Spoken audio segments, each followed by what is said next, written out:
is it? It's Jill. Jill Foster. Please, open the door. Mr. Harvey, I must talk to you.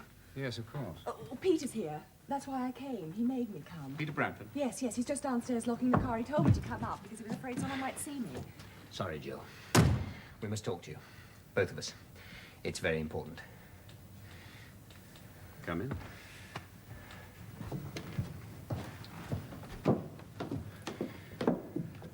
Hey, you better sit down.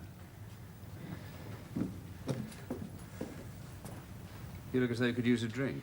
I certainly could use No, one. I don't think you better, Jill. The doctor gave her an injection just before we left the hospital. We've had a long talk, Mr. Harvey. Jill is now prepared to tell you exactly what happened to your parents after she picked them up at the airport. Well, some time ago, shortly after I'd been arrested for shoplifting, I did another very stupid thing. I thought I'd got away with it. I felt sure no one knew about it. And then one day, a man I'd never met or even heard of started blackmailing me. He made Jill work for him, deliver messages, contact certain people. A man that you'd never met? I've never met him. Not that I know of. He simply gives me instructions over the phone. Is it always the same man? Yes. You're sure? Oh, I'm quite sure. Because it's always the same voice, and he invariably uses the same name. Hogarth. That was what you called my father when you picked him up at Waterloo. Yes, I know. Was my father working for Hogarth?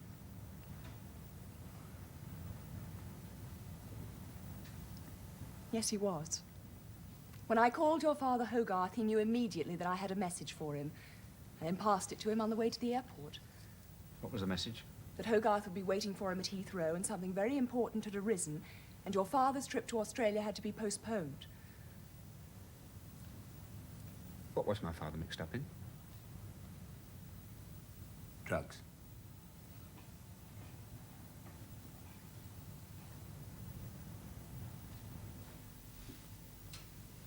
Most of the heroin destined for the United States used to be routed through Amsterdam. Well, Hogarth and your father changed all that. It's now brought to this country and dispatched from here. As I understand it, that was what your father was concerned with on the day he was killed. After I picked them up at Heathrow, I drove them to a house in Kent. In Kent, not Oxfordshire? No, in Kent, near Sutton Valence. That was where your father collected the van. And then his destination was to be Dover, but unfortunately he never got that far. Why Dover? An agent of Hogarth's, a man called Marius, had just arrived from the continent with a supply of heroin. Now, he was a cautious bastard, and he flatly refused to deal with anyone but your father. Not only that, he knew the customs men were on the alert. So he insisted that your father picked him up in a van bearing the name Marius of Rye.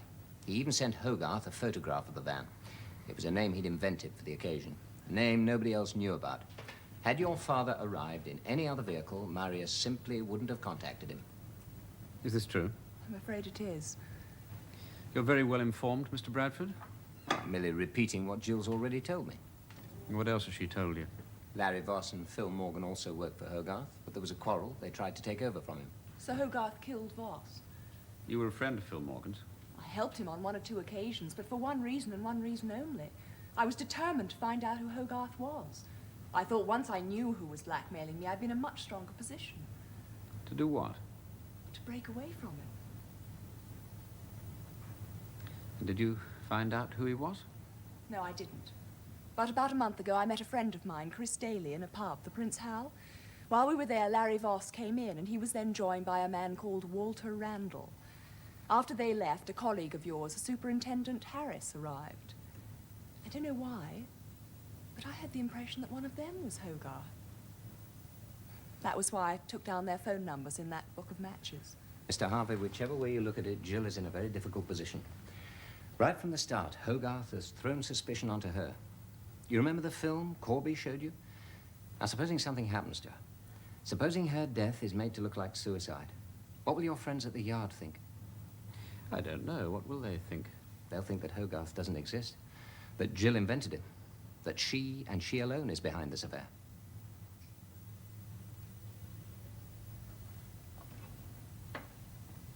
Then what do you suggest?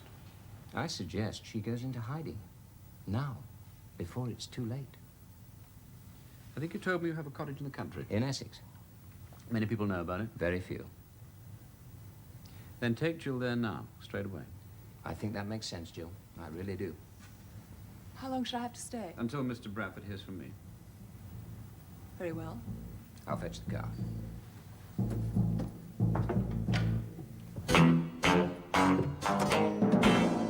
Mr. Harvey, you have a visitor. I'm not Mr. Harvey. No? And who the hell are you? I'm Harvey. All right, off you go.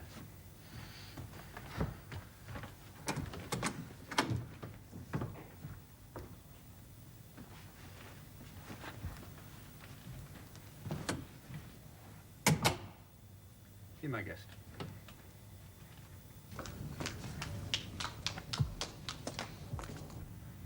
Look, I made a mess of this, okay? What is it you want from me, Wilde? You know who I am, then? Yes, I've just recognized you. You're Tom Wilde. Superintendent Harris arrested you 3 years ago. When did they let you out? All right, who sent you here? Look, I'm not talking. It's not on, no way. Oh, I think it is on, Tom. If you don't tell me, I shall have no alternative but to use this.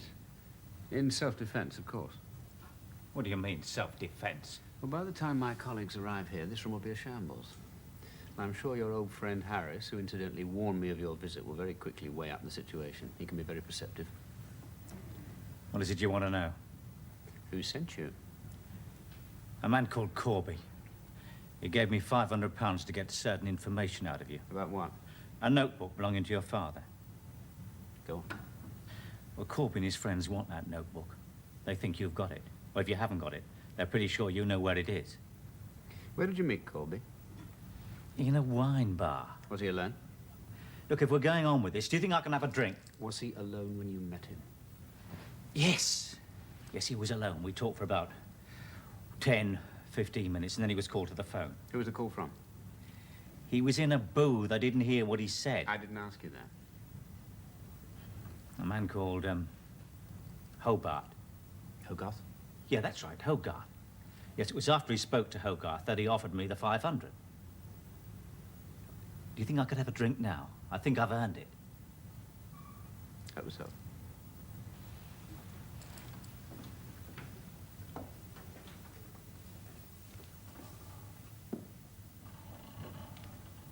I've just sort of thought about that phone call. Never occurred to me before. But after Corby spoke to Hobart, or Hogarth, whatever its name was, it seemed to me that... Ow! Ow! Ow! God, you really meant that. Self-defense.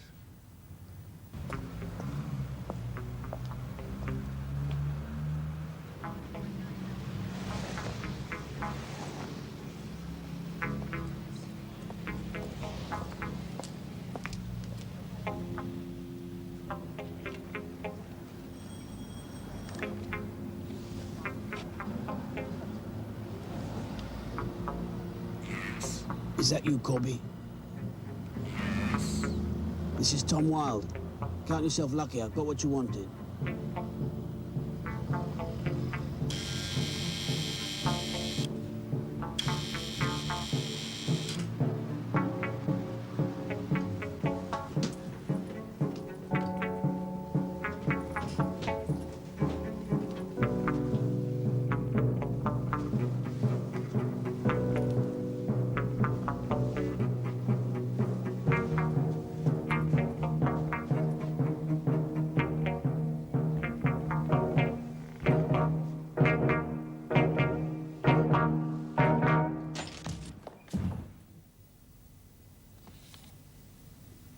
Harvey. Hello, Harris. As soon as I realized what Wilde was up to, I telephoned you. And you were lucky, Harvey. Extremely lucky, in my opinion. If Peter Bradford hadn't been with you, my bet is he wouldn't be here now. How did you know about Wilde? Well, I had a man tailing Corby. He knew that Corby'd been in touch with Wilde. And he heard a rumor to the effect that Wilde intended to call on you. I checked with an informant of mine, and he confirmed the story. Well, thank you for the warning. I'll do the same for you sometime. I hope it won't be necessary. Incidentally, how is Wilde? Well, he'll survive. At any rate, we now know what they were after. This notebook belonging to your father. You got Osgood's report on it? He's just delivered it. Yes, according to Osgood, it contains 3 numbers, 3 car registration numbers. Nothing else? Well, nothing of importance, unless Osgood's got it wrong, and I don't think he has. He says all the details here are irrelevant. They're all there to cover up the car numbers. You located the cars? Well, give us a chance, Sam. I mean, Osgood's only walked out of the door this very minute. What are the numbers, then? MKO 623P, THK 964N, and LMV 365K. LMV 365K. Why, do you know that number? Yes, I do. At least I've seen it. Where? On a photograph belonging to Larry Voss. A photograph? Yes, on the night that Larry Voss was murdered, I found 2 photographs in his suitcase. One was of a yacht called Easy Living. Well, we know about easy living. It belongs to our friend Corby. Dorset CID took a look at it yesterday afternoon. They discovered drugs estimated to be worth £150,000. Yeah, but tell us about the other photographs, Sam. There's a photograph of a car, one that my father had owned, a Maxi LMV 365K. He sold it 3 months ago. Do you know who you sold it to? No, I remember asking him at the time. He didn't tell me. Why should Larry Voss have a photograph of your father's car? I can think of a reason. What's that? He wanted to be sure that he'd recognize the car when he saw it. I don't follow. Oh, sorry, Sam, neither do I. Well, what's on your mind? I've got a theory. It is only a theory. Well, come on, tell us about it. Although my father was working for Hogarth, I have a feeling that he was two-timing him. And it's my bet that when you find the 3 cars, you will also find a supply of heroin. Oh, hidden in the car? Yes. And your father helped himself to a consignment, or part of a consignment intended for Hogarth. Yeah. In order to sell it. Voss knew or suspected what my father was up to, which is why I had a photograph of one of the cars and why he and Morgan searched my flat. Like Hogarth, they thought that I'd got the notebook. How many people know that you've consulted us? In fact, that we have this notebook? Well, the 3 of us and Osgood. Nobody else? Well, no one else as far as I'm concerned. I certainly haven't mentioned it to anyone. Now, who is Hogarth? Have you any idea? Or haven't you got a clue like me? Oh, I have a clue, Harris. I also have a plan of action. Whether you'd be prepared to go along with it's another matter. It's a bit unorthodox. Well, that won't be the first time. Tell us about it.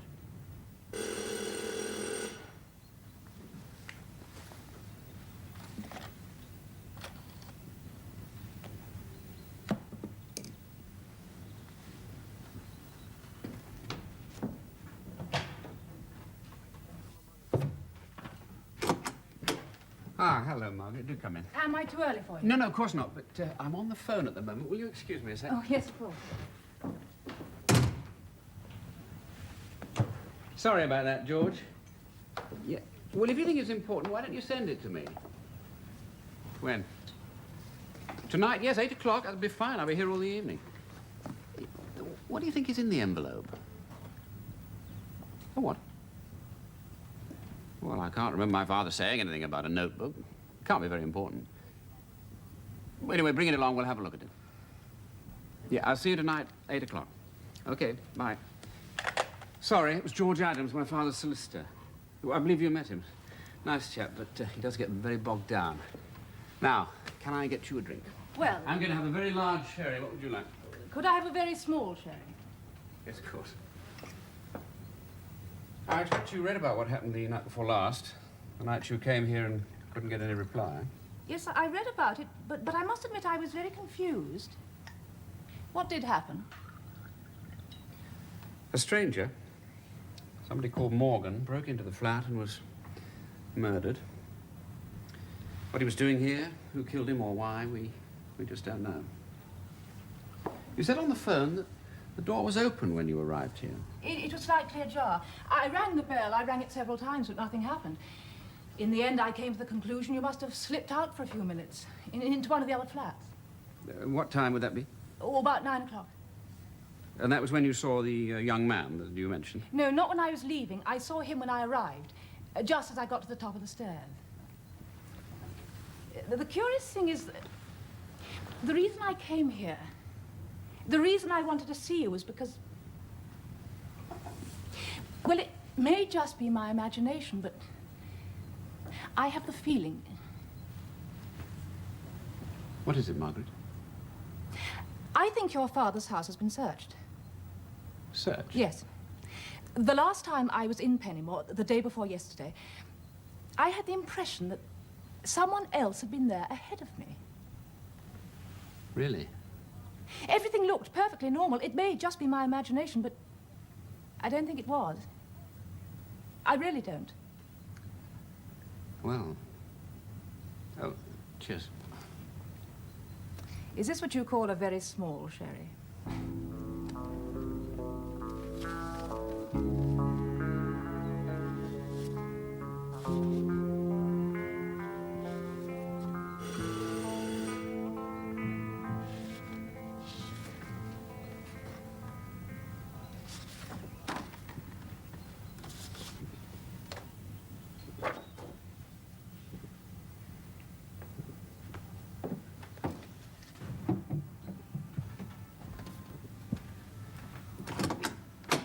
Ah, Mr. Daly. I got your message. How kind of you to come at such short notice. Would you excuse me a minute? I'm on the phone. Yes. Won't keep you long. Sorry about that, George. A friend of mine's just arrived. Yeah, what were you saying? Well, yes, I'll be here all the evening. When? 8 o'clock will be fine. Look, I can hardly think the notebook you've got can be of any importance, or my father would have mentioned it to me. Yeah. Anyway, bring it along. Of course I will. 8 o'clock. See you then. Bye. It's George Adams, my father's solicitor. Awfully nice man, but a terrible fusspot. Do sit down, Mr. Daly. You didn't do these. Me? Oh, good heavens, no. Well, whoever did must have been an admirer of mine. Why do you say that? Why? Because they're a copy of my work, dear boy, that's why. And not a bad copy either. Well, I'm flattered. You usually have to die before this sort of thing happens to you. Well, I was quite excited when I got your message. I gather it's to do with your new book. Yes, I saw our mutual publisher the other day. Henry Schofield. Yes, when I told him the new book was coming on, he asked me to get in touch with you. He wanted you to start work on the illustrations at once. He does, before you finished writing it? Oh, yes. So, let me get you a drink. What did he want? Ostensibly to talk about his book.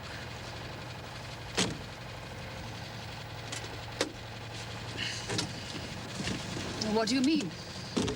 Ostensibly. I mean just that. Has something happened? Is it something to do with Jill? No. I want to ask a favour of you, Mr. Bradford. A favour? Yes. But before I tell you what it is, I've got to make a phone call. Will you excuse me a minute? Yes, of course.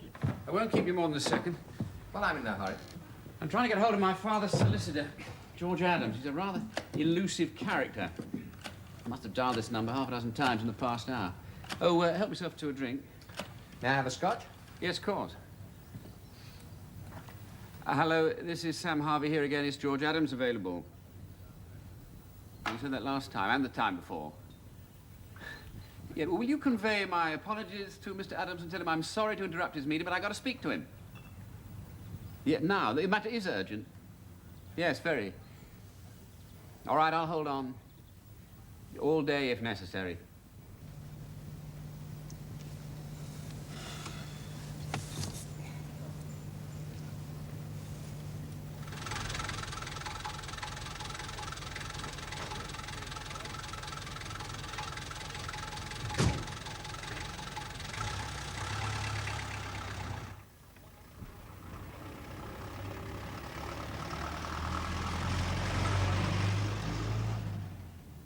I think that's the lawyer.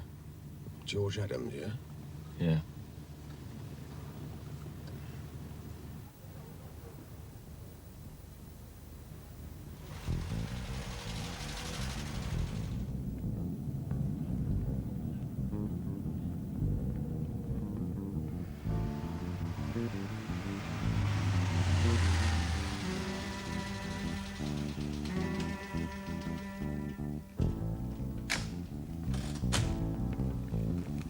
What's happening? A bit concerned, sir. Mr. Adams left over an hour ago. Our friend should have arrived by now.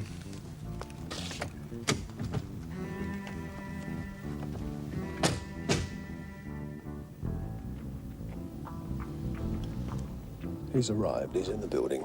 Roger. Looks true in business, sir.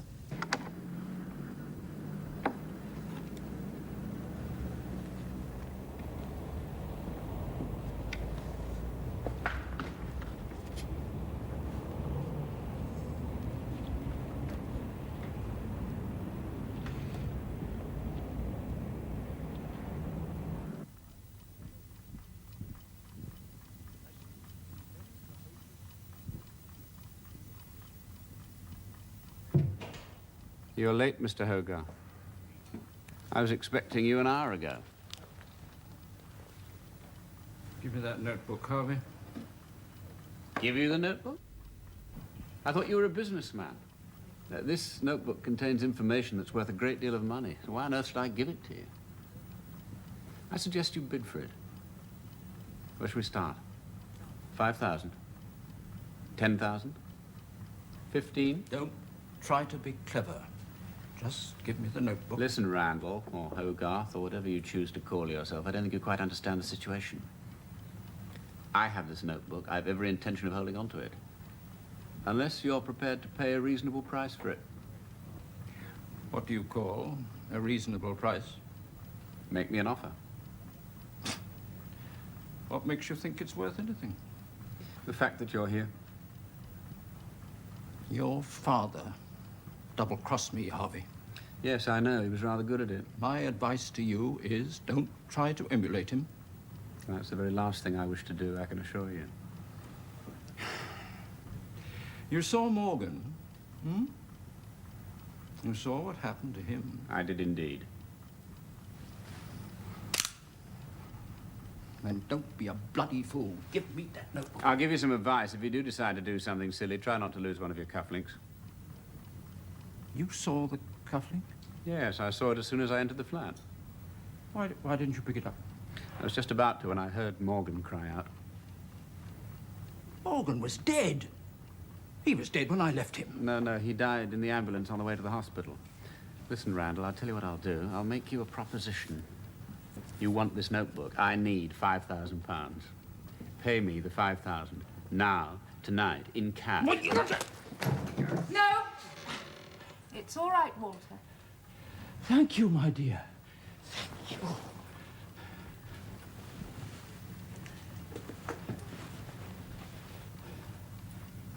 Thank you.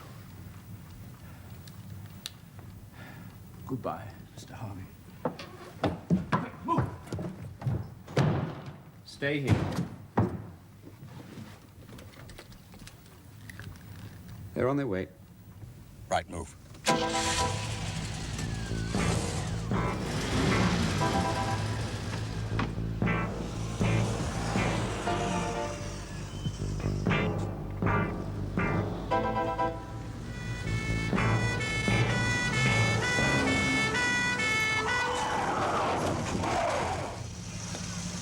Right. Out! Out! All right, over there. Ask him. Get the woman.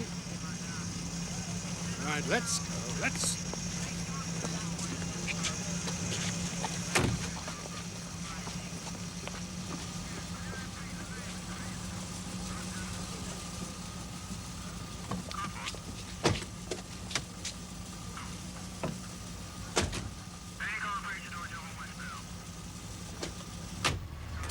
Well done, Harris. Thank you, sir. I think I owe Sam a drink for this.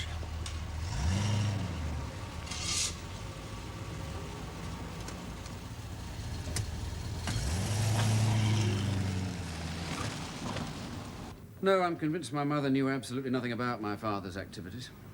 Not until they reached Heathrow. And then I'm afraid it was simply a case of what's good enough for Jason is good enough for Hannah. Yeah. And what made you suspect that Randall was in league with his wife? Early on, I had an uneasy feeling about them. A little too much emphasis on their mutual dislike of each other. Also, I couldn't understand why Hogarth hadn't broken into Pennymore. After all, it was my father's notebook he was looking for. Then I realized, of course, that if Randall was Hogarth, there'd be no need for him to break into the house. Margaret Randall had a key. Eventually, they realized they'd slipped up on this, and rather late in the day, invented a story about the house having been searched. According to Harris, there was quite a feud going on at one time between Randall and Chris Daly. Oh, yes. Randall threatened to sue Chris over an article she'd written. In the end, he had to back down, but I understand he swore he'd get even with her one day. Presumably, then, that's why they invented the story about the boy. They wanted to divert suspicion away from themselves, and Randall suddenly hit on the idea of throwing suspicion onto Chris Daly and her husband. To be truthful, he very nearly succeeded. At one point, I really did think that the Dalys were in league with my father, and those sketches had a particular significance. But let's face it, Randall had one piece of bad luck. Yes, that cufflink. Must have come loose during the fight with Morgan. He realized it was in the flat somewhere and told his wife to go out and get it. Well, she found it as soon as she entered the hall, but not before I'd seen it. Not before one of the residents had spotted her leaving the building. Come in. What is this, Sergeant? A memo, sir, from Superintendent Harris. Harris, I should have guessed. Only the third one this morning. All right, Sergeant. Right, sir. What is it? They found 2 of the cars. Your father had them in a warehouse near Slough. Obviously intended to pick them up later. And my God, you were right. Except it wasn't heroin. They've already discovered 3 kilos of cocaine. Haven't found the third car yet.